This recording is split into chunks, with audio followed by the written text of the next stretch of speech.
একজন রুগীর ছেলে তার বন্ধুকে বলছে, আর ভাই বলিস না, 1200 টাকা ভিজিট দিয়ে আমাদের বাড়ির পাশে কলকাতা থেকে একজন ডাক্তারবাবু আসেন, সুগার স্পেশালিস্ট, তাকে মাকে দেখাচ্ছি কতদিন ধরে।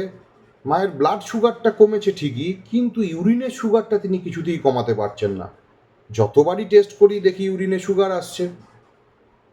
এবার এই যে কথাটা, এই যে আলোচনাটা হচ্ছে, সেটা কতটা যুক্তিযুক্ত?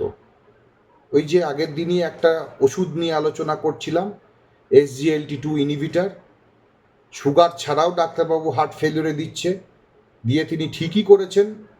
আর এক্ষেত্রেও হয়তো আপনার মাকেও SGLT2 ইনহিবিটার ইউজ করা হচ্ছে, সেটা হার্টের জন্যই হোক, কিডনির জন্যই হোক, বা সুগারের জন্যই হোক।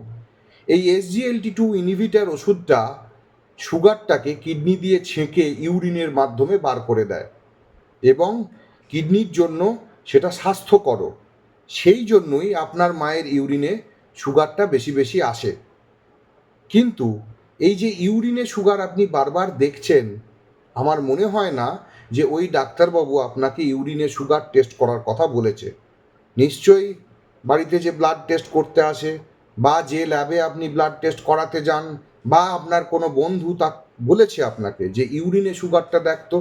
সুতরাং যে পেশেন্ট SGLT2 ইনহিবিটার পাচ্ছে, তার ব্লাড সুগার কমে যাবে, তার কিডনি প্রোটেক্টেড থাকবে, তার হার্ট প্রোটেক্টেড থাকবে, কিন্তু ইউরিনে সুগার কমবে না, কারণ ওষুধটাই তো ইউরিন দিয়ে সুগার বার করে এবং আপনার স্বাস্থ্যের, মায়ের স্বাস্থ্যের জন্য ভালো করে। তাই আপনি শুধু সেই টেস্টগুলোই করবেন যেগুলো আপনার ডাক্তারবাবু করে নিয়ে পরবর্তী ভিজিটে যেতে বলবেন। নিজে নিজে টেস্ট করলে, নিজে নিজে পরীক্ষা নিরীক্ষা করলে চলবে না, তাতে আপনার কনফিউশন বাড়বে।